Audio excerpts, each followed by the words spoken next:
আর বলিস না, আমার বাবা একটা গরিব ভিখারি ছেলেকে দেখে যে করে হোক আমার বিয়ে দিয়ে দিয়েছে।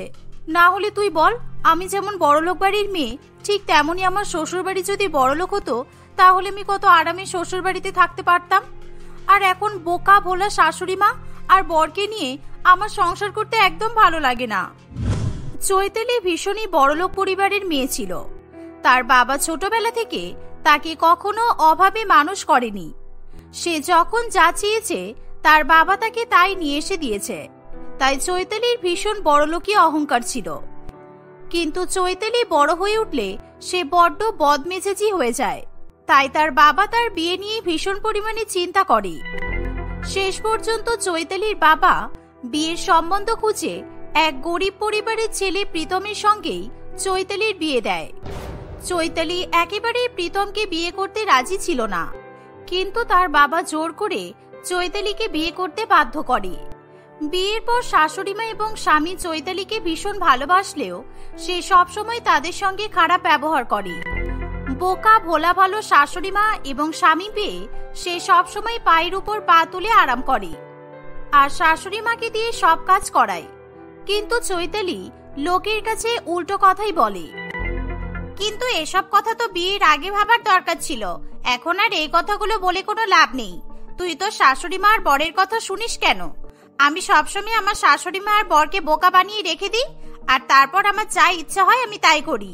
ওরা ওদের মতো থাকে আর আমি আমার মতো থাকি। আর আমাকে একটা পিৎজা খাবো বলে বরের স্যালারির জন্য অপেক্ষা করতে হয়। এই প্রিয়াঙ্কা, আমার শাশুড়িমা আসছে, আমি ফোন রাখছি, ঠিক আছে? আর আমি তোর সঙ্গে নিশ্চয়ই দেখা করব। হ্যাঁ ঠিক আছে, আচ্ছা আচ্ছা। তোর কথা শুনে মনে হচ্ছে তুই তোর শাশুড়িমাকে ভীষণ ভয় পাস। ওদের নামে নিন্দা করছিস, তারপর শাশুড়িমাকে আবার ভয় পাচ্ছিস। সত্যি সারা জীবন এভাবে ভয় পেলে গরিব শ্বশুর বাড়িতে তোর সংসার করা মুশকিল হবে। কিন্তু তোকে কে বলেছে আমি শাশুড়িমাকে ভয় পাই? ছাই ভয় পাই। এখন বান্ধবীর সঙ্গে কথা বলছি দেখে উনি ইচ্ছা করে আমাকে কোনো কাজ দিয়ে দেবে, সেই কারণেই আমি ফোনটা রাখছি। চল টাটা। এই বলে চৈতালি ফোন রেখে দেয়। কমলা দেবী চৈতালিকে বেগুন দিয়ে এঁচড় রান্না করার কথা বলে, কারণ প্রীতম ভীষণ পরিমাণে এঁচড় খেতে ভালোবাসে। তাই প্রীতম সকালবেলা ঘুম থেকে উঠে বাজার থেকে বড় বড় দুটো এঁচড় নিয়ে আসে। বৌমা, আজকে রান্নাঘরে গিয়ে বেশ ঝাল ঝাল করে এঁচড় আর চিংড়ি মাছ রান্না করো তো।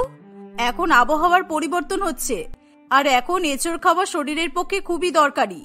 এখন যদি আমরা এঁচড় খেতে পারি তাহলে আমাদের শরীর খুব ভালো থাকবে। আমার বইয়েই গেছে এঁচড় রান্না করতে। আমি বড়লোকের মেয়ে হয়ে এঁচড় ছাড়িয়ে রান্না করতে যাব কেন? আমার এত সুন্দর হাত আর নখগুলো তো নষ্ট হয়ে যাবে। তার থেকে বরং আপনি আর আপনার ছেলে দুজনে মিলে এঁচড় রান্না করুন, আর আমাকে গরম গরম পোলাও আর মাংস রান্না করে দিন। ঠিক আছে বৌমা, তোমার যখন অসুবিধা হচ্ছে তাহলে আমি নিজেই এঁচড় রান্না করে নেব। কিন্তু আমাদের সংসারে প্রত্যেকদিন মাংস কেনার মতো ক্ষমতা নেই। তবে তুমি যখন মাংস খেতে চেয়েছো, আমি আমার ছেলেকে ফোন করে বলছি তোমার জন্য মাংস নিয়ে আসতে। এই বলে কমলা দেবী সেখান থেকে চলে যায়। সে প্রীতমকে ফোন করে পাঁঠার মাংস নিয়ে আসতে বলে। প্রীতম একটি জুতার কারখানায় সামান্য কর্মচারীর কাজ করে, তাই তার বেশি মাস মাহিনা ছিল না। আর এখন যেহেতু মাস শেষ হতে চলেছে, তাই তার পক্ষে মাংস কেনাটা মোটেই সম্ভব ছিল না। মা, আমার কাছে বেশি টাকা নেই, তাই আমি পাঁঠার মাংস কিনে নিয়ে আসতে না পারলেও তোমার বৌমার জন্য আমি চিকেন নিয়ে আসবো। এই বলে প্রীতম ফোন রেখে দেয়। রাত্রিবেলা কারখানা থেকে ফেরার সময় প্রীতম তার বউয়ের জন্য চিকেন কিনে নিয়ে আসে। আর অন্যদিকে চৈতালি মটন খাবে বলে আশা করে বসে থাকে। তোমার মতো গরিব বরের সাথে আমার সংসার করতে মোটেই ভালো লাগে না। যখন মটন কেনার ক্ষমতা নেই তাহলে আবার চিকেন কিনে নিয়ে আসতে গেলে কেন? এসব চিকেন মানুষে খায়? ছোটবেলা থেকে আমি শুধু পাঁঠার মাংস খেয়ে অভ্যস্ত, আর আমার বাড়ির চাকরদের আমরা চিকেন খাওয়াতাম। এই বলে রান্না করা তো দূরের কথা, চৈতালি চিকেনের প্যাকেট ছুঁড়ে ফেলে দেয়। প্রীতম তার উপর ভীষণ পরিমাণে রেগে গেলেও সে চৈতালিকে একটা কথাও বলে না, কারণ সে তার স্ত্রীকে অত্যাধিক ভালোবাসে এবং সম্মান করে। প্রীতম ভালো মনের মানুষ হওয়ায় সে তার বউয়ের কথা কোনোভাবেই গায়ে মাখে না। এভাবেই দেখতে দেখতে কিছুদিন কাটে। যখনই শ্বশুর বাড়িতে কোনো কাজ করার কথা ওঠে, তখনই চৈতালি প্রিয়াঙ্কাকে ফোন করে গল্প করতে শুরু করে, যাতে তাকে কোনো কাজ করতে না হয়। একদিন প্রীতম মাস মাহিনা পাওয়ার পর এই দেখো চৈতালি, আমি তোমার জন্য কি নিয়ে এসেছি। এই প্যাকেটের মধ্যে একটা ভালো সালোয়ার স্যুট আছে। বিয়ের পর আমি তোমাকে তো সেরকম উপহার দিতে পারিনি, তাই তুমি যদি এই সালোয়ার স্যুটটা পরো আমার খুব ভালো লাগবে। চৈতালি সালোয়ারের কথা শুনে ভীষণ পরিমাণে খুশি হয়। সে সঙ্গে সঙ্গে প্যাকেট নিয়ে তার মধ্যে থেকে সালোয়ারটা বের করে দেখে। ই বাবা, তুমি এই সস্তা সালোয়ারটা কোথা থেকে নিয়ে এসেছো? বিচ্ছিরি রং চটা মার্কা দেখতে সালোয়ার। এরকম সালোয়ার বিয়ের আগে আমার বাবা গরিব মানুষদের দান করতো। আর তুমি কি করে ভাবলে যে আমি এই সালোয়ারটা গায়ে পরবো? কারণ এই সালোয়ার পরলে আমার গায়ে খোসপাঁচড়া হবে। তুমি কি বলছোটা কি চৈতালি? আমার মাসিক মাইনে 10,000 টাকা, আর আমি 1,500 টাকা দিয়ে দামি সালোয়ার স্যুটটা তোমার জন্য নিয়ে এসেছি, কিন্তু তুমি এইভাবে আমাকে অপমান করলে। দয়া করে তোমার ওই সামান্য মাহিনা থেকে আমার জন্য আর কিচ্ছু নিয়ে আসতে হবে না। তুমি আর তোমার গরিব মা এমনিতেই আমাকে অনেক কিছু দিয়েছো। সুতরাং এবার যদি ভালোই ভালোই আমাকে ডিভোর্স দাও তাহলে আমি বেঁচে যাই, কারণ এসব গরিব জিনিসপত্র আর গরিব শ্বশুরবাড়ি আমার পছন্দ নয়। প্রীতম তার বউয়ের কথা শুনে কষ্ট পায়, এমনকি তার চোখে জল চলে আসে। তাই প্রীতম তার মনের দুঃখ ভাগ করে নেওয়ার জন্য তার মায়ের কাছে যায়। জানো মা, আজকে কত কষ্ট করে একটা দামি সালোয়ার স্যুট তোমার বৌমাকে নিয়ে এসে দিয়েছিলাম, কিন্তু এই সালোয়ারটা নেওয়ার বদলে তোমার বৌমা আমাকে খারাপ খারাপ ভাষায় অপমান করলো। ও বলছে ও নাকি এরকম সস্তা সালোয়ার পরবে না, আর আমার কাছ থেকে মুক্তি চাইছে। 1500 টাকা দামের সালোয়ার নাকি সস্তা? কি বলি বলো তো মা? তুই বৌমার উপর রাগ করিস না বাবা, আসলে ও বড়লোক বাড়ির মেয়ে তো, তাই ওর আমাদের সঙ্গে একটু মিলিয়ে নিতে সমস্যা হচ্ছে। আর এমনিতেই ওর মাথা গরম, তাই তুই মাথা গরম করে ওর সঙ্গে আবার খারাপ ব্যবহার করিস না যেন। তুমি যতই বলো মা, চৈতালি যখন আমার সাথে খারাপ ব্যবহার করে তখন আমার ওর উপর খুব রাগ হয়েছিল, কারণ চাকরি পাওয়ার পরেও আমি তোমাকে কখনো এত দামি জিনিস কিনে দিইনি, কিন্তু নিজের বউকে কিনে দিয়েছি। আমার কোনো দামি জিনিসের দরকার নেই প্রীতম, কারণ আমি জানি তুই কত কষ্ট করে টাকা রোজগার করিস, তাই তুই তোর বউকে খুশি রাখলেই আমি খুশি হব। এভাবেই দেখতে দেখতে কিছুদিন কাটে। চৈতালি একদিন প্রিয়াঙ্কার সঙ্গে ফোনে গল্প করতে করতে রান্না করে। সেই সময় তার হাত পিছলে তার দামি ফোনটা মাটিতে গিয়ে পড়ে, আর সেটা একেবারে ভেঙে চুরমার হয়ে যায়। ফোন ভেঙে যাওয়ায় চৈতালি ভীষণ পরিমাণে কান্নাকাটি করা শুরু করে। তার কান্নার আওয়াজ পেয়ে প্রীতম রান্নাঘর থেকে ছুটে আসে। কি হয়েছে চৈতালি, তুমি কাঁদছো কেন? কি হয়েছে? রান্না করতে গিয়ে কোথাও লেগে গেছে? না না, এই দেখো আমার দামি ফোনটা হাত থেকে পড়ে ভেঙে গেছে। এই ফোনের স্ক্রিনটা একদম নষ্ট হয়ে গেছে, একেবারে টাচ হচ্ছে না। আমার বাবা বিয়ের আগে 50,000 টাকা দিয়ে আমাকে এই ফোনটা কিনে দিয়েছিল, এবার আমি এত দামি ফোন কোথায় পাবো? এ বাবা, তুমি একদমই কান্নাকাটি করো না চৈতালি, তুমি এখন আমার নতুন ফোনটা ব্যবহার করো। আর আমার ফোনটা খুব ভালো, 10,000 টাকা দিয়ে আমি ফোনটা কিনেছিলাম, এখন তুমি এটা ব্যবহার করো। আর পরের মাসে মাহিনা পেলে 10,000 টাকা দিয়ে আমি তোমাকে একটা নতুন ফোন কিনে দেবো তখন। আমি মোটেই 10,000 টাকার ফোন ব্যবহার করব না। তুমি যদি আমাকে 50,000 টাকা দিয়ে ফোন এনে দিতে পারো তাহলে আমি ফোনটা নেব, আর না হলে আমি আমার বাবার কাছে গিয়ে ফোন চাইবো। এই বলে চৈতালি রান্নাঘর থেকে চলে যায়। অন্যদিকে প্রীতমের একদমই পছন্দ নয় যে তার বউ বাপের বাড়ি থেকে কোনো জিনিস চেয়ে নিয়ে আসুক। দেখতে দেখতে প্রায় কিছুদিন কাটে। এখন প্রীতম প্রত্যেক দিনই দেরি করে বাড়িতে ফিরে আসে। এর ফলে চৈতালি ভীষণ পরিমাণে চিন্তায় পড়ে। একদিন প্রীতম রাত্রিবেলা বাড়িতে ফিরে আসলে, তোমার প্রত্যেকদিন বাড়িতে ফিরতে এত দেরি হচ্ছে কেন? এমনিতে টাকা পয়সার অভাবে জ্বালিয়ে মারছো, আর এখন আবার দেরি করে বাড়ি ফিরে শুরু করেছো। তুমি কি চাইছো বলো তো? না, আসলে কারখানায় এখন অনেক কাজের চাপ পড়েছে, তাই কিছুদিন আমার বাড়িতে ফিরতে একটু দেরি হচ্ছে। এই বলে প্রীতম কোনো কথা না বাড়িয়ে খেয়ে দিয়ে রাত্রিবেলা ঘুমিয়ে পড়ে। পরের দিন ভোরবেলা উঠে সে আবার কাজে বেরিয়ে পড়ে। সেদিন প্রিয়াঙ্কা, অর্থাৎ যার সঙ্গে চৈতালি সবসময় ফোনে কথা বলে, সেই বান্ধবী চৈতালিদের বাড়িতে আসে। প্রিয়াঙ্কাকে দেখে চৈতালি ভীষণ পরিমাণে খুশি হয়। চৈতালি, চল আমরা কোথাও গিয়ে আজকে খেয়ে আসি, কারণ আমি জানি তুই সবসময় বাড়িতে বন্দি থাকিস, তাই তোর একটু খোলা হাওয়া দরকার। দেখবি তোর মন ঠিক হয়ে যাবে। কলেজে পড়ার সময় আমরা যে রেস্টুরেন্টে যেতাম, আজকে আমরা ওই রেস্টুরেন্টেই খেতে যাব, চল। না রে, আমার কাছে রেস্টুরেন্টে গিয়ে খাওয়ার মতো টাকা নেই। আমি বাড়িতে তোকে কিছু বানিয়ে দিচ্ছি, তুই সেটাই খেয়ে নে। পরের মাসে যখন আমার বস স্যালারি পাবে, আমাকে টাকা দেবে, তখন আমরা রেস্টুরেন্টে খেতে যাব, কেমন? আরে সবসময় এত টাকার কথা চিন্তা করিস কেন? তুই আমার সাথে রেস্টুরেন্টে চল না, যা বিল হবে আমি দেব, কিন্তু তোকে আমার সঙ্গে রেস্টুরেন্টে খেতে যেতেই হবে, চল। চৈতালি তার বান্ধবীর কথাতে রাজি হয়। তারা দুজনে মিলে শহরের একটি বড় রেস্টুরেন্টে খাবার খাবে বলে ঢুকে পড়ে। সেখানে প্রিয়াঙ্কা অর্ডার করার জন্য একটি ওয়েটারকে ডাক দেয়। সেই ওয়েটার আর কেউ নয় বরং চৈতালির বর প্রীতম ছিল। প্রীতম নিজের বউকে প্রিয়াঙ্কার সঙ্গে রেস্টুরেন্টে বসে থাকতে দেখে ভীষণ পরিমাণে অবাক হয়। আর অন্যদিকে প্রীতমকে ওয়েটারের ড্রেস পরা অবস্থাতে দেখে চৈতালির মনে হাজার রকমের প্রশ্ন জাগতে থাকে। হ্যাঁ হ্যাঁ ম্যাডাম, বলুন আপনারা কি খাবেন? ওয়েটার, আমার জন্য একটা মকটেল আর চিকেন স্ট্রিপস এনে দাও। যাও তাড়াতাড়ি এনে দাও, আমাদের খুব খিদে পেয়ে গেছে। হ্যাঁ হ্যাঁ, আমি এক্ষুনি এনে দিচ্ছি। আর আপনি ম্যাডাম কি খেতে চান বলুন? প্রীতমের কথা শুনে চৈতালি বিষম খেয়ে বলে, আমার জন্য শুধু এক গ্লাস কোল্ড ড্রিঙ্কস নিয়ে আসুন, আর তাছাড়া আমার আর কিছু লাগবে না। প্রিয়াঙ্কা চৈতালির বরকে চিনতে না পারায় চৈতালিও আর কোনো কথা বাড়ায় না। তারা দুই বান্ধবী মিলে রেস্টুরেন্টে খাওয়া দাওয়া করে বাড়িতে ফিরে যায়। প্রিয়াঙ্কা চলে যাওয়ার পর প্রীতম রাত্রিবেলা বাড়িতে এসে ঢোকে। চৈতালি তার স্বামীকে দেখা মাত্রই বেজায় চটে যায়। তুমি জানো, আজকে যদি আমার বান্ধবী তোমাকে চিনতে পারতো তাহলে কি হতো? আমার লজ্জায় মাথা কাটা যাচ্ছে। তুমি কিনা শেষে রেস্টুরেন্টে ওয়েটারের কাজ করছো। নিশ্চয়ই জুতার কারখানায় চুরি করেছো, তাই জন্য তোমাকে কারখানা থেকে তাড়িয়ে দিয়েছে। ছি! আর আমাকে অপমান করো না চৈতালি, আমি তোমার অপমান সহ্য করতে পারছি না। তোমাকে আমি দামি ফোন কিনে দেবো বলে 1 মাস ধরে আমি কারখানার কাজ করার পর রাত্রেবেলা গিয়ে রেস্টুরেন্টে ওয়েটারের কাজ করছি, যাতে আমি তোমাকে একটা দামি ফোন কিনে দিতে পারি। আর এই নাও, আমি নিজের জমানো টাকা আর মাস বাহিনা দিয়ে তোমার জন্য 50,000 টাকা দামের একটা ফোন কিনে এনেছি, নাও। এই বলে প্রীতম দামি ফোনটা তার বউয়ের হাতে ধরিয়ে দেয়। প্রীতমের কথা শুনে এবং সেই দামি ফোনটা হাতে পেয়ে চৈতালির চোখে জল চলে আসে। সে মনে মনে ভীষণ পরিমাণে লজ্জিত হয়, কারণ চৈতালি আজ পর্যন্ত নিজের বর এবং শাশুড়ি মাকে অপমান ছাড়া আর কিছুই দিতে পারেনি। তুমি আমার জন্য এত কষ্ট করেছো প্রীতম, আমার খুব ভুল হয়ে গেছে। আমি আর কখনো তোমাদেরকে ভুল বুঝবো না। আমার এই দামি ফোন লাগবে না। তুমি এই ফোন বিক্রি করে বরঞ্চ সেই টাকা সংসারের কাজে ব্যবহার করো, আর এরপর থেকে আমি তোমাদের সঙ্গে মিলেমিশেই সংসার করব।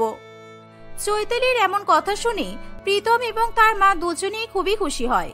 কমলা দেবী প্রথম থেকেই জানতো যে প্রীতম তার বউকে খুশি করার জন্য এরকম ওয়েটারের কাজ করে টাকা জোগাড় করছে, কিন্তু সে কখনো তার বৌমাকে কিছু জানায়নি। তবে আজকে বৌমার মধ্যে এমন পরিবর্তন দেখে কমলা দেবীর চোখেও জল আসে। তারপর থেকে চৈতালি তার শাশুড়ি মা এবং স্বামীর সঙ্গে মিলেমিশে সংসার করতে থাকে।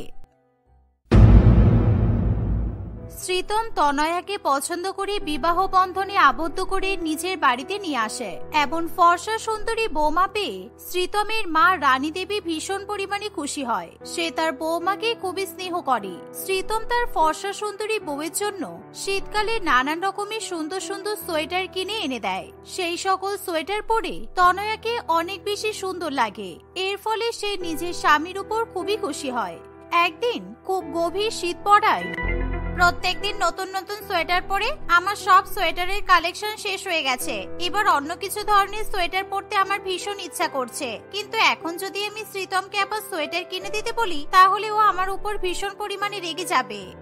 ঠিক এমন সময় রানী দেবী তার বৌমার ঘরে আসে। তাদের দুজনের দুপুরের খাবার খাওয়া হয়ে গেলে দুজনে মিলে ছাদে রোদ পোহাতে চলে যায়। কিছুক্ষণের মধ্যে রানী দেবীর ঘুম পেয়ে গেলে সে ছাদ থেকে নেমে আসে, কিন্তু তারপরেও তনয়া আরাম করে রোদে বসে থাকে। প্রায় বেশ কিছুক্ষণ এভাবেই কেটে যায়। এমন সময় এই ছাদের পাশে একটা ঘর আছে, কিন্তু সব সময় আমার শাশুড়ি মা আর স্বামী কেন যে ঘরটাকে বন্ধ করে রাখে আমি বুঝতে পারি না। দেখি আজকে গিয়ে ঘরটা একবার খুলি, তারপরে বোঝা যাবে যে ঘরের মধ্যে কি এমন সোনা গহনা রাখা আছে। এই বলে তনয়া ছাদের পাশে থাকা বন্ধ ঘরের সামনে চলে যায়। বন্ধ ঘরের তালা অনেক দিনের পুরানো হয়ে যাওয়ায় দু একবার চেষ্টার পরেই তালাটি ভেঙে তনয়ের হাতে চলে আসে। এর ফলে সেই ঘরের দরজা তনয়ের সামনে খুলে যায়। সে ঘরে চুল সরিয়ে সেই ঘরের মধ্যে প্রবেশ করে। এ কি, এই ঘরের মধ্যে তো কিছুই রাখা নেই, কেবলমাত্র একটা বদ্ধ ট্রাঙ্ক রাখা আছে। দেখে একবার ট্রাঙ্কটা খুলি, যদি কোনো ভালো জামা কাপড় রাখা থাকে তাহলে নিয়ে নেব। এই বলে তনয়ার ট্রাঙ্কটা খুলে দেখে। সে দেখে যে ট্রাঙ্কের মধ্যে খুব সুন্দর সুন্দর দুটো সোয়েটার রাখা আছে, কিন্তু সোয়েটারের রংটা সামান্য পুরানো হয়ে যাওয়ায় সোয়েটারগুলোর সৌন্দর্য একটু ম্লান হয়ে আসে। সেই ট্রাঙ্ক থেকে তনয়া সোয়েটারগুলো বের করে নিয়ে চলে আসে। এভাবেই দেখতে দেখতে কিছুদিন কাটে। একদিন হঠাৎ করে শ্রীতম, আমার গা হাত পা ভীষণ পরিমাণে চুলকাচ্ছে, আমি কিছুতেই আর থাকতে পারছি না। আর দেখো আমার গায়ে কেমন গোটা গোটা ফোসকা বেরিয়েছে, প্লিজ আমাকে একটু ডাক্তারের কাছে নিয়ে চলো। নিজের সুন্দরী ফর্সা বউয়ের গায়ে বড় বড় ফোসকা দেখে শ্রীতম ভীষণ পরিমাণে ভয় পেয়ে যায়। এ কি, এত ঠান্ডার মধ্যে তোমার গায়ে এরকম ফোসকা পড়লো কি করে? তুমি কি শীতকালে ভালো করে স্নান করো না নাকি? একমাত্র স্নান না করার কারণেই তো এরকম হতে পারে। তুমি প্লিজ এই মুহূর্তে এসব বলো না, আমি প্রত্যেকদিন ভালো করে স্নান করি। আর তুমি নিজে থেকে ডাক্তারি করা বন্ধ করে এবার আমাকে ডাক্তার দেখাবে নিয়ে চলো। শ্রীতম আর দেরি না করে সেই মুহূর্তে তার বউকে নিয়ে ডাক্তারখানায় চলে যায়। ডাক্তারবাবু তনয়ের চিকিৎসা শুরু করে। কিছুক্ষণের মধ্যে সে চিকিৎসা করে তনয়াকে নিয়ে বাইরে বেরিয়ে আসে।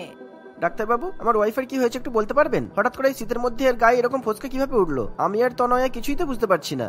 শুনুন, উনি যে ম্যাটেরিয়ালের সোয়েটারটা পরেছেন সেই সোয়েটারটা পরলে শুধু উনি কেন, যে কোনো মানুষের গায়ে এরকম দগদগে ফোসকা বেরোবে, কারণ এই সোয়েটারের কোয়ালিটিটা একদমই ভালো নয়। আর আমার যা মনে হচ্ছে আপনি এই সোয়েটার এমন একটা জায়গা থেকে কিনে এনেছেন যেখানে একরকম পচা ম্যাটেরিয়াল দিয়ে সোয়েটার বানানো হয়। আর এই ফোসকার পরিমাণ কমানো খুবই দুষ্কর, বরং ধীরে ধীরে এই ফোসকার পরিমাণ বাড়তে থাকবে। এই কথা শুনে তনয়া এবং তার স্বামী ভীষণ পরিমাণে ভয় পেয়ে যায়। সেই মুহূর্তে তনয়া আর নিজেকে ধরে রাখতে পারে না, সে ধীরে ধীরে কান্নায় ভেঙে পড়ে। সব দোষ আমার। ছাদের ঘর থেকে ওই দুটো পচা সোয়েটার বের করে যদি আমি না নিয়ে আসতাম আর ওই সোয়েটার গুলোতে রং করিয়ে নিজের গায়ে যদি আমি না পরতাম, তাহলে আজকে আমাকে এই দিন দেখতে হতো না। এবার আমার কি হবে? তনয়ার স্বামী তার বউয়ের এরকম পুরানো ট্রাঙ্ক থেকে সোয়েটার বের করে পরার ঘটনা শুনে ভীষণ পরিমাণে ভয় পেয়ে যায়। শ্রীতম তার বউকে অনেক অনেক বকাবকি করে। তনয়া কিছুতেই তার স্বামীর এরকম ব্যবহারের কারণ বুঝে উঠতে পারে না। তোমার মাথা কি পুরোপুরি খারাপ হয়ে গেছে? তোমাকে আমি বারবার বারণ করেছিলাম যে ওই ছাদের ঘরের দিকে যাবে না, তবু তুমি আমার কথা শোনোনি। তারপর তুমি ট্রাঙ্ক থেকে কালো বউয়ের পচা সোয়েটারটা বার করে পড়তে গেছো কেন? কালো বউ চলে গিয়েও আমাকে জীবনে শান্তি দেবে না। নিজের স্বামীর এমন কথা শুনে তনয়া ভীষণ পরিমাণে অবাক হয়। সে কালো বউয়ের সোয়েটারের কথা কিছুতেই বুঝে উঠতে পারে না। অন্যদিকে শ্রীতমের মুখ থেকে সত্যি কথা বেরিয়ে যাওয়ায় সে নিজের হাত দিয়ে নিজের মুখটা চেপে ধরে, আর সে নিজের বউয়ের চোখের সামনে চোখ মেলাতে পারে না। কালো বউ মানে? তুমি আমার আগেও কাউকে বিয়ে করেছিলে নাকি? শ্রীতম, তুমি সত্যি কথা বলো প্লিজ, কারণ তুমি এভাবে আমাকে ঠকাতে পারো না। কি হলো, চুপ করে আছো কেন? তুমি আমার উপর রেগে যেও না তনয়া, প্লিজ আমাকে ক্ষমা করে দাও। তোমার সাথে বিবাহ বন্ধনে আবদ্ধ হওয়ার আগে আমার তোমার সমস্ত ঘটনা জানিয়ে দেওয়া উচিত ছিল।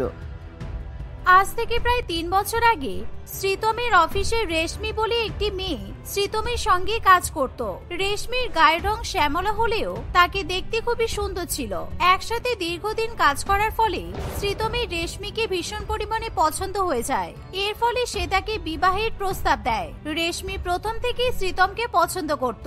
এর ফলে শ্রীতমের বিয়ের প্রস্তাবে সে একেবারেই রাজি হয়ে যায়। কিন্তু রানী দেবীর প্রথম থেকেই কোনো মেয়ের ফর্সা অথবা কালো গায়ের রং নিয়ে ভীষণ পরিমাণে কুসংস্কার বোধে আচ্ছন্ন ছিল। এর ফলে সে কিছুতেই নিজের ছেলে রেশমিকে বিয়ে করার ব্যাপারটা মেনে নিতে পারে না। মা, এখন যুগ অনেক এগিয়ে গেছে, তাই তুমি প্লিজ আমার বউয়ের কালো গায়ের রং নিয়ে কোনো রকমের কথা বলবে না। আর তুমি না চাইলেও আমি রেশমিকেই বিয়ে করব। তুই যা পারিস কর, কিন্তু আমি ওরকম কালো মেয়েকে নিজের বাড়ির বউ হিসেবে কিছুতেই মেনে নিতে পারবো না। তাই তোকে আমার অমতে গিয়ে রেশমিকে বিয়ে করে নিয়ে আসতে হবে। শ্রীতম তার মায়ের কথা শুনতে চায় না। সে রেশমিকে বিয়ে করে নিজের বাড়িতে নিয়ে আসে। দেখতে দেখতে প্রায় বেশ কিছুদিন কাটে এবং দেখতে দেখতে শীতকালে চলে আসে। রেশমির গায়ের রং কালো হওয়ার জন্য তার শাশুড়ি মা তার সঙ্গে ভীষণ পরিমাণে খারাপ ব্যবহার করে। এর ফলে রেশমির মন সবসময় খারাপ থাকে। রেশমি, বিয়ের পর আমরা কখনো কোথাও ঘুরতে যাইনি, চলো না আমরা পাহাড়ের দেশ থেকে ঘুরে আসি, তাহলে দেখবে তোমার মন ভীষণ পরিমাণে ভালো হয়ে যাবে। আর তুমি প্লিজ আমার মায়ের কথাই কিছু মনে করো না, প্লিজ। আমি কিছু খারাপ মনে করিনি, কিন্তু তোমার মা মনে হয় না যে আমাকে তোমার সঙ্গে ঘুরতে যাওয়ার জন্য পারমিশন দেবে। আমি তোমার সঙ্গে কোথাও যেতে পারবো না। শ্রীতম তার মাকে না জানিয়ে রেশমিকে নিয়ে পাহাড়ের দেশে ঘুরতে চলে যায়। সেখানে গিয়ে দুজনে ভীষণ আনন্দে পাহাড়ে ঘুরে বেড়ায়। সে তার বউকে পাহাড়ের দেশ থেকে খুব সুন্দর দুটো সোয়েটার কিনে উপহার দেয়। রেশমি সেই সোয়েটার পরে খুবই আনন্দ পায়। পাহাড়ের দেশ থেকে ফিরে আসার পরেও রেশমি নিজের গা থেকে সেই সুন্দর দুটো সোয়েটার কিছুতেই খুলতে চায় না। হঠাৎ করে একদিন রেশমির গায়ে ভীষণ পরিমাণে জ্বালা যন্ত্রণা হতে শুরু করে এবং কিছুক্ষণের মধ্যেই তার গায়ে লাল লাল দাগ হয়ে যায়। এই দেখ শ্রীতম, তুই কাকে বিয়ে করে বাড়িতে নিয়ে এসেছিস? একে এই মেয়ের গায়ের রং কালো, তার উপর কেমন গায়ে আবার লাল লাল বিচ্ছিরি ঘা বেরিয়েছে। তুই এক্ষুনি তোর কালো বউকে এই বাড়ি থেকে তাড়িয়ে দে। প্লিজ মা, আমাকে এমন করে কথা শোনাবেন না। আমার গায়ে আগে কোনোদিন এরকম ঘা বেরোনোর সমস্যা ছিল না। আমার মনে হয় এই সোয়েটারটা পরেই আমার গায়ে এসব বেরিয়েছে। রেশমির এমন কথা শুনে তার স্বামী তার উপর ভীষণ পরিমাণে রেগে যায়। সে কিছুতেই তার বউয়ের কথা বিশ্বাস করতে চায় না। তোমার এত বড় সাহস! তোমায় আমি বিদেশ থেকে এত সুন্দর দুটো সোয়েটার কিনে দিলাম, আর তুমি বলছো এই সোয়েটারের মেটেরিয়াল খারাপ, বরং তোমারই গায়ের মেটেরিয়াল খারাপ, তাই জন্য এরকম ঘা বেরিয়েছে। ইস, একই তুমি কালো, তারপর যেটুকু সুন্দর ছিলে সেই সৌন্দর্য তোমার নষ্ট হয়ে গেছে। প্লিজ তোমরা আমাকে এরকম করে কথা শুনিও না। আমার মনে হয় একবার ডাক্তার দেখানো উচিত। না না, তোমার পেছনে আমরা একটা টাকাও খরচা করতে পারবো না। যাও, তুমি এক্ষুনি আমাদের বাড়ি থেকে বেরিয়ে যাও, না হলে আমি তোমাকে ঘাড় ধাক্কা দিয়ে বাড়ি থেকে বের করে দেব। শাশুড়ি মায়ের এমন কথা শুনে রেশমি ভীষণ পরিমাণে ভয় পেয়ে যায়। আমাকে দয়া করে অন্য কোনো সোয়েটার দিন, তাহলে দেখবেন আমার গায়ে সব ঘা ঠিক হয়ে গেছে। কারণ আমার কাছে এই দুটো সোয়েটার ছাড়া শীতকালে পরার মতো আর তেমন কোনো সোয়েটার নেই। গরিব ভিকিরি কালো মেয়ে, তুই আমার অফিসে কষ্ট করে কাজ করতিস, তাই তোর উপর দয়া হয়েছিল বলে তোকে বিয়ে করে নিজের বাড়িতে নিয়ে এসেছি, আর তার উপর তোকে আবার নতুন সোয়েটার কিনে দেবো? আর একটা কিছু তোকে আমি কিনে দিতে পারবো না। এই বলে তার শাশুড়ি মা এবং স্বামী সেখান থেকে চলে যায়। রেশমির কাছে সেই দুটো সোয়েটার ছাড়া আর অন্য কোনো সোয়েটার না থাকায় সে অন্য কিছু শীতের মধ্যে পরতেও পারে না। ঠান্ডার ভয়াবহ প্রকোপ থেকে বাঁচার জন্য সে কেবলমাত্র ওই দুটো সোয়েটার পরে শীতকাল কাটিয়ে দেয়। ফলে তার গায়ের ঘা আরো বেশি পরিমাণে বেড়ে যায়। রেশমির শাশুড়ি মা এবং স্বামী তার এরকম কুৎসিত রূপ কিছুতেই সহ্য করতে পারে না। এর ফলে একদিন তারা রেশমিকে ঘাড় ধাক্কা দিয়ে অপমান করে বাড়ি থেকে তাড়িয়ে দেয়। আজকে আপনারা আমার সঙ্গে এরকম খারাপ ব্যবহার করলেন তো এর কর্মফল আপনাদেরকে ভুগতেই হবে। আর এই নিন আপনাদের পচা সোয়েটার। আপনারা আমাকে বাড়ি থেকে তাড়িয়ে দিচ্ছেন তো আমি আর জীবনেও আপনাদের মুখ দর্শন করব না। এই বলে রেশমি সেই দুটো সোয়েটার ছুঁড়ে ফেলে কাঁদতে কাঁদতে সেখান থেকে বেরিয়ে যায়। আর সে কখনো তার স্বামীর কাছে ফিরে আসে না। একদিন যে দুটো সোয়েটার ওই কালো বউ পরতো, আমি চাই না সেই সোয়েটার আমাদের বাড়ির আর অন্য কেউ ব্যবহার করুক। আমি এই সোয়েটার দুটোকে ট্রাঙ্কে বন্ধ করে উপরের ঘরে তুলে রেখে আসি। এই বলে রানী দেবী এবং শ্রীতম সেই সোয়েটার দুটোকে চোখের আড়াল থেকে সরিয়ে রেখে দেয়। দেখতে দেখতে প্রায় 3 বছর কেটে যায়। প্রীতম আবার তনয়াকে বিয়ে করে বাড়িতে নিয়ে আসে। আর প্রীতমের সুন্দরী ফর্সা বউ নিজের অজান্তেই কালো বউয়ের পুরানো দুটো সোয়েটার বের করে নতুন ভাবে রং করায় এবং সে নিজের গায়ে সেগুলো পরা শুরু করে। এর ফলে রেশমির মতো তনয়ের গায়েও ফসকে উঠতে শুরু করে। তনয়া এবং ডাক্তারবাবু শ্রীতম ও তার মায়ের উপর ভীষণ পরিমাণে রেগে যায়। ছি, তোমাদের মানসিকতা এত নোংরা! আমি যদি জানতে পারতাম তাহলে কোনোদিনও তোমাকে বিয়েই করতাম না। আজকে তোমার আর তোমার কিনে নিয়ে আসা পচা দুটো সোয়েটারের কারণে একসাথে দুটো মেয়ের জীবনটা নষ্ট হয়ে গেল। একটা মেয়ের গায়ের কালো রং বলে তার গায়ে ঘা ফসকে কিছুই বেরোতে পারে না, তাকে আপনারা ডাক্তার না দেখে দূর দূর করে নিজের বাড়ি থেকে তাড়িয়ে দিলেন। আর এই দেখুন, আজকে আপনাকে আপনার কর্মফল ভোগ করতে হচ্ছে। আমি বুঝতে পেরেছি আমার রেশমির সাথে খারাপ ব্যবহার করা একদমই উচিত হয়নি, কিন্তু আমার তখন কিছুই করার ছিল না। মা আমাকে এমন ভাবে বুঝিয়েছিল যে আমি সত্যিই বাধ্য হয়েছিলাম রেশমিকে বাড়ি থেকে তাড়িয়ে দিতে। আমাদের যে করেই হোক রেশমির কাছে যেতে হবে। আমি যদি এর ট্রাঙ্ক খুলে পুরানো সোয়েটার দুটো না বের করতাম তাহলে আজকে তো আমি এইসব ঘটনা জানতেই পারতাম না। এই বলে তনয়া এবং শ্রীতম দুজনে মিলে চারিদিকে রেশমিকে খুঁজতে শুরু করে। তারা রেশমির বাপের বাড়িতে গিয়ে খোঁজ নিলেও সেখানেও তারা রেশমির কোনো খোঁজ পায় না। অনেক চেষ্টার পর তারা রেশমির বর্তমান ঠিকানা জোগাড় করতে পারে। তারা শহর থেকে প্রায় 20 কিলোমিটার দূরত্বে একটি ছোট গ্রামে গিয়ে রেশমির সন্ধান পায়। সেখানে গিয়ে রেশমিকে দেখে শ্রীতম ভীষণ পরিমাণে অবাক হয়। রেশমি দেখতে ভীষণ পরিমাণে সুন্দরী হয়ে যায়। সেখানে গিয়ে রেশমিকে দেখে শ্রীতম ভীষণ পরিমাণে অবাক হয়, কারণ রেশমি এখন ভীষণ পরিমাণে সুন্দরী। তার গায়ের রং শ্যামলা থাকলেও তার শরীর থেকে সমস্ত ঘায়ের দাগের চিহ্ন উধাও হয়ে গেছে। একি, তোমরা এখানে কি করছো? আমার বর্তমান ঠিকানা কে দিল তোমাদের? আমি তোমার সঙ্গে কোনো রকমের যোগাযোগ রাখতে চাই না শ্রীতম। আমি জানি তুমি বিয়ে করেছো, তাই তুমি তোমার ফর্সা সুন্দরী বউকে নিয়ে সুখে শান্তিতে সংসার করো। আমায় ক্ষমা করে দাও রেশমি, তোমার গায়ের কালো রং বলে আমি তোমার সাথে অনেক খারাপ ব্যবহার করেছি। সত্যি তোমার গায়ে যে ঘা উঠেছিল তার জন্য তোমার কোনো দোষ ছিল না, তার জন্য আমার কিনে দেওয়া সোয়েটারটাই দায়ী। আমার সাথে প্লিজ বাড়িতে ফিরে চলো। রেশমি তার প্রাক্তন স্বামীর কথা শুনে জোরে জোরে হেসে ওঠে। সে কিছুতেই তার সঙ্গে ফিরে যেতে চায় না। ঠিক এমন সময় রেশমির স্বামী অভিরাজ সেখানে এসে উপস্থিত হয়। ইনি হলেন আমার স্বামী অভিরাজ, আর আমি এর সাথে এখন থাকি। আর হ্যাঁ, এই শীতের মধ্যে তুমি তোমার ফর্সা বউয়ের জন্য যে কোম্পানি থেকে 100টা সোয়েটার কিনে নিয়ে গেছো, সেই কোম্পানির বর্তমান মালিক হচ্ছে আমার স্বামী। রেশমির মুখে এমন কথা শুনে শ্রীতম ভীষণ পরিমাণে অবাক হয়। আসলে 3 বছর আগে শ্রীতম রেশমিকে বাড়ি থেকে যখন তাড়িয়ে দেয় তখন রেশমি অপমানের ভয়ে নিজের বাপের বাড়িতে যায় না। সেই সময় তার অভিরাজের সঙ্গে দেখা হয়। অভিরাজ রেশমিকে সেই সংকট পরিস্থিতি থেকে উদ্ধার করে নিজের বাড়িতে নিয়ে যায় এবং তাকে ডাক্তার দেখিয়ে সুস্থ করে তোলে। অভিরাজ রেশমির পরার জন্য সুন্দর সুন্দর সোয়েটার পর্যন্ত উপহার করে। তাদের দুজনের মধ্যে বন্ধুত্বের সম্পর্ক গড়ে ওঠে এবং তারা বিবাহ বন্ধনে আবদ্ধ হয়। আপনার ফর্সা বউয়ের গায়ে এমন ঘা বেরিয়েছে দেখে সত্যি আমার কষ্ট লাগছে শ্রীতম বাবু। সুতরাং তাকে রেশমির মতো দয়া করে বাড়ি থেকে তাড়িয়ে দেবেন না, কারণ সব দোষ আপনার কিনে দেওয়া সোয়েটারের। আর হ্যাঁ, আমার দোকানে সোয়েটারের মেটেরিয়াল কিন্তু খুবই ভালো। এই বলে শ্বেতার স্ত্রী রেশমিকে নিয়ে সেখান থেকে চলে যায়। শ্রীতম নিজের কর্মফল নিজেই ভোগ করতে থাকে। এমনকি তনয়া তার স্বামী শ্রীতমের সঙ্গে আর থাকতে চায় না। সে চিরজীবনের জন্য শ্রীতমকে ছেড়ে চলে যায়। অন্যদিকে অভিরাজ এবং রেশমি সুখে শান্তিতে সংসার করতে থাকে।